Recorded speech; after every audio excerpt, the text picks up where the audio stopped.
Directement l'avenir de la nation. Eh bien, pour cet après-midi, nous sommes ici pour parler en long et en large des réalisations que son Excellence, le chef de l'État Macky Sall, président de la République du Sénégal, a eu à réaliser depuis son accession à la tête de l'État. Pour cela, nous avons d'abord indiqué la situation de référence. Puisque c'est comme ça, intellectuellement, que l'on travaille, il faut qu'on sache d'où nous venons pour mieux expliquer maintenant là où on est arrivé. Mais nous aborderons également des questions brûlantes. Je suis convaincu que même si je ne les abordais pas dans mon préambule, vous aurez, en tant que journaliste averti, poser des questions relatives à la situation politique nationale, à la supposée ou non candidature de son Excellence Macky Sall lors des élections de 2024 et éventuellement les procès qui font pignon sur rue, avec notamment l'affaire Mame Mbaye Niang et celui que je ne veux pas nommer, puisque tout à l'heure ça va chauffer. Vous le savez bien, les petits bonhommes semeurs de troubles. Eh bien, vous aurez compris donc la direction de ma pensée. Le président Macky Sall a pu réaliser comme jamais un chef d'État du Sénégal ne l'a fait des choses extrêmement importantes. J'ai pris des points saillants. En 2012, lorsqu'il prenait les rênes du pouvoir, aujourd'hui, nous avons 8 fonctionnels et 2 en cours de création, donc de construction, notamment l'université de Tambacounda, du Sénégal oriental, et l'université de Matam, l'université Souleymane Niang.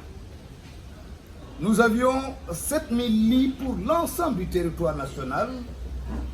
Aujourd'hui, nous avons 17 180 lits, compte non tenu des lits de l'UAM, Université Amadou Mahtar Mbow, nouvellement créée, et de l'Université Iba Der Thiam de Thiès, qui vont venir corser davantage ce nombre que j'ai évoqué tout à l'heure. Pour les bourses et allocations, nous étions à 21 milliards en 2012. En 2022, nous sommes à 80 milliards de francs CFA. Les tickets de restaurant, c'est ce que j'ai dit souvent.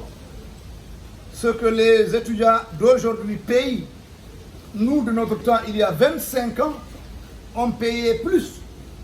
Alors que la vie a changé, la vie est devenue plus dure, donc la logique aurait voulu que les tickets grimpent également pour être en phase avec l'évolution du monde. Mais au contraire, par la magnanimité du président Macky Sall, les choses ont baissé. Avant, le ticket, c'était 150 francs le déjeuner et 100 francs, 75 francs le petit déjeuner. Aujourd'hui, c'est 100 francs le déjeuner et 50 francs le petit déjeuner. Donc avec 150 francs, toute votre journée, vous êtes sûr de pouvoir manger convenablement. Et ça, je pense que c'est des prouesses énormes qui ont été réalisées. Donc, pour rappel, il y avait l'université Cheikh Anta Diop, vous connaissez, l'université Gaston Berger, vous connaissez, Hassan Sek de Ziguinchor, vous connaissez, Alioune Diop de Bambey, vous connaissez, l'université numérique Cheikh Hamidou Kane de Diamniadio. Maintenant, il y a l'université Amadou Mahtar Mbow, l'université de Sine Saloum, El Hadj Ibrahima Niass de Kaolack, l'université Iba Der Thiam de Thiès. Mais il y a également la construction de 2 universités, on l'a dit, l'université Souleymane Niang de Matam et l'université du Sénégal oriental de Tambacounda. Mieux, il y a également à Kolda l'extension de l'université Hassan Sek qui est déjà en cours.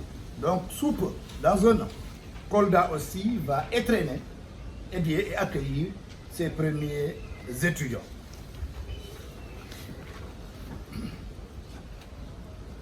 Autres écoles et instituts supérieurs créés par le président de la République. Il y a d'abord les cours préparatoires aux grandes écoles. À l'image des grandes écoles de Paris, aujourd'hui, le Sénégal dispose à Thiès, c'est à côté, des cours préparatoires aux grandes écoles. Puis s'ensuit une série 17, École supérieure d'enseignement professionnel. Il y a l'ISEP de Bignona, l'ISEP de Thiès, l'ISEP de Matam, l'ISEP de Mbacké, l'ISEP de Richard-Toll, l'ISEP de Diamniadio.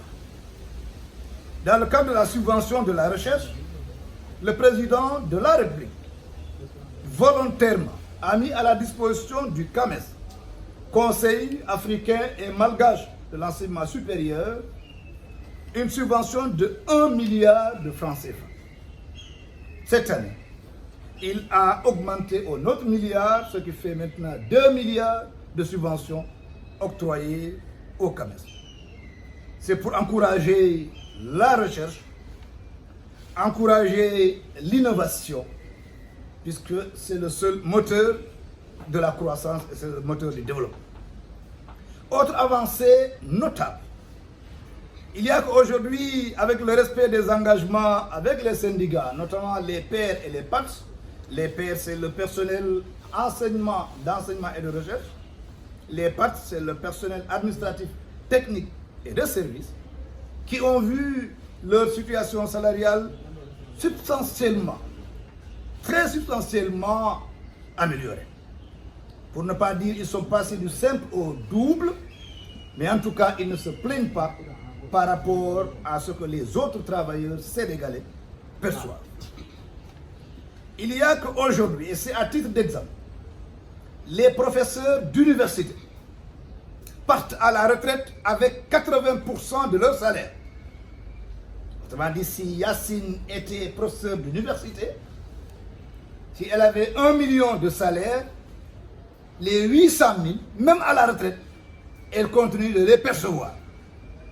C'est une façon d'honorer ces gens qui se sont hissés aux pyramides et au sommet de la pyramide intellectuelle, qui ont consacré plus de 30 ans d'études, de souffrance, de privation de liberté.